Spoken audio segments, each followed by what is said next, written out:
The ranking member, Mr. Cole. Thank you very much, Mr. Chairman. And first of all, Mr. Secretary, it's a pleasure to have you here. I want to, everybody around this table certainly knows, but we appreciate your service to our country in uniform. We appreciate your service when you were here as one of our colleagues, and we appreciate your service now as Secretary. I don't think the President could have made a better appointment. And we may agree or disagree on something, but look, you are the perfect person for this job, given your background, your values, and the commitment in Indian country. It's just so thank you for doing it. I'm going to run through some things really quickly, and then I want to get to some questions, particularly on tribal energy development. And some places I'm going to agree with you, and some I'm going to disagree. I'm going to start with agreeing with you and the President of the United States on the Paris Climate Accord. Thank you, and thank the President for pulling us out of, I think, what you described perfectly as a very bad deal. In my part of the world, believe me, that was an extremely popular decision by the President of the United States, and we think was right one. And I applaud him for being willing to negotiate and saying we're happy to sit down and talk with you. We're just not going to stay here with a bad deal for the United States of America. I think it's exactly what he did. I also want to thank you for sticking up for the oil and gas industry. You know, that's pretty important in my part of the world, and everybody here sure likes $2 a gallon gas rather than $4. And you'll know this as a military guy. The biggest strategic advantage we've probably developed in the last 30 years is we're finally energy independent again. And that's a big deal. There's a wonderful article today about us exporting 1 million barrels a day right now to other parts of the world. So that's a pretty big change. And finally, the biggest raise any American's gotten in the last decade is $2 a gallon gasoline and a cheaper cost of heating and cooling their home. And that's largely driven by private energy and initiatives and enterprise. I'm going to agree or disagree with you a little bit. I'm going to agree with my good friend, the ranking member, Ms. McCollum. These cuts in some of these Indian programs are just not acceptable. I mean, this is the poorest part of our population. This committee has struggled, as she rightly pointed out, on a bipartisan basis to try and make some progress in these areas, and you don't balance the budget on the back of your poorest citizens. And I think some of these decisions are driven more by numbers than by equity and looking after people. And frankly, in this case, these are treaty obligations, and tribes have taken us to court before and beaten us for not living up to our treaty obligations. And I know you take those seriously. Finally, I'm going to disagree with you also that this is a budget that balances. I was sent to the Budget Committee. I don't know how I offended Chairman Rogers, but he sent me there. And so I'm now in my 7th year. He liberated Calvert. You kept me there. I mean, that's just, I don't know what I did, but I did learn a few things there. And I don't say this critically of the President. He made some commitments, but we'll see serious balanced budget when we see serious entitlement reform. I mean, that's just the fact of it. We're trying to leave 75% of the budget untouched and balanced within the rest and meet the priorities that we need to do in terms of defense. And I think your budget's a victim of that. I think other budgets are a victim of that. I hope next year we actually do have serious discussions, or the year after at some point, about how you really balance the budget, but you don't leave Social Security and Medicare out of the equation and think you're going to balance it. So now, where an area we do agree, because I know how much you value sovereignty and, frankly, your commitment on Native American issues, because I got to work with you here. One of the most important, we always talk about gaming revenue, but one of the most important sources of revenue for tribes, of course, is energy development, particularly oil and gas, coal, Interior plays a very important role in that. The whole issue of permitting, I mean, this is, at the end of the day, we sometimes treat Indian land like it's public land. It's not. It's owned by the Indian tribes. We hold it in trust for them. But we have an obligation, obviously, to do the best we can to enable them to develop their resources. Frankly, that works to our advantage, because they reinvest in their people, and it actually lowers some of the demands that we have in these critical areas like law enforcement and health care.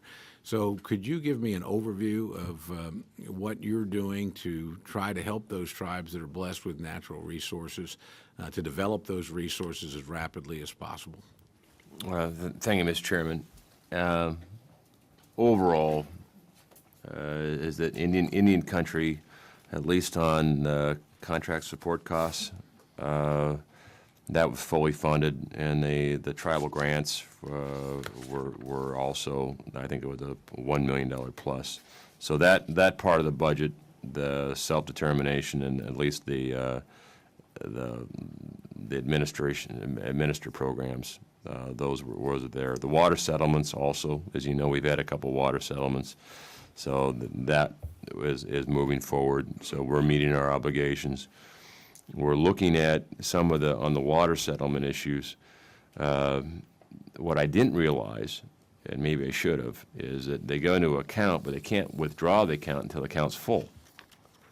And putting the account full takes years. The gentleman yield on that Certainly. point for a second. Why can't Interior use the judgment account out of the Justice Department in order to settle some of these water rights issues? We're actually, Mr. Chairman, we're actually looking at that. We're also looking at a tribe to, because if you're looking at a $40 million project and you got to wait 10 years, it's not going to be $40 million. It's going to be $60 million. So and this is where the tribe's sovereignty would make sense. If a tribe wants to, as money goes in the account, if they want to use it, maybe we should allow them a path to use it. So we're looking at that. So if they have money in the account and they have a water project that what the water compact specifies, if they get started on it, let's distribute the funds rather than locking it up for a generation by the time that the account's full. So we're looking at that as well. On the energy side, it includes about $27.4 million in BIA for energy. But I can tell you from looking at the structure of what it's like to live on an Indian reservation and try to get through the hurdles as opposed to non-reservation land. And energy, in my view, is the right of the tribe to decide. It's not the U.S. government's right to decide whether they should or can't. We just want to make sure that sovereignty should mean something. So we have to look at our permitting process and how it is much more encumbered on Indian territory than it is off. So at least it should be on par, but it's not. And so we're looking at also on making sure that we're actually a partner rather than an adversary on such things, and pushing more authority if a tribe wants to develop their energy. Again, it's their decision. Then we should honor that and actually be helpful rather than being, in some cases, the system is so complicated and the hurdles. What we're also looking at, which I think will be helpful, is how can we as a department be more joint? How can we, on permitting process, rather than having the hurdles go through Fish and Wildlife and then go to BLM and then cross-deck over to Army Corps of Engineers and then go to NOAA, because if you have a trout and a salmon in the same stream, who has jurisdiction? Well, trout are Fish and Wildlife, salmon are NOAA, you might have irrigation, which is Bureau of Reclamation, and you might have Army Corps. And of the three, you might have two which are in conflict with each other that's not reconcilable.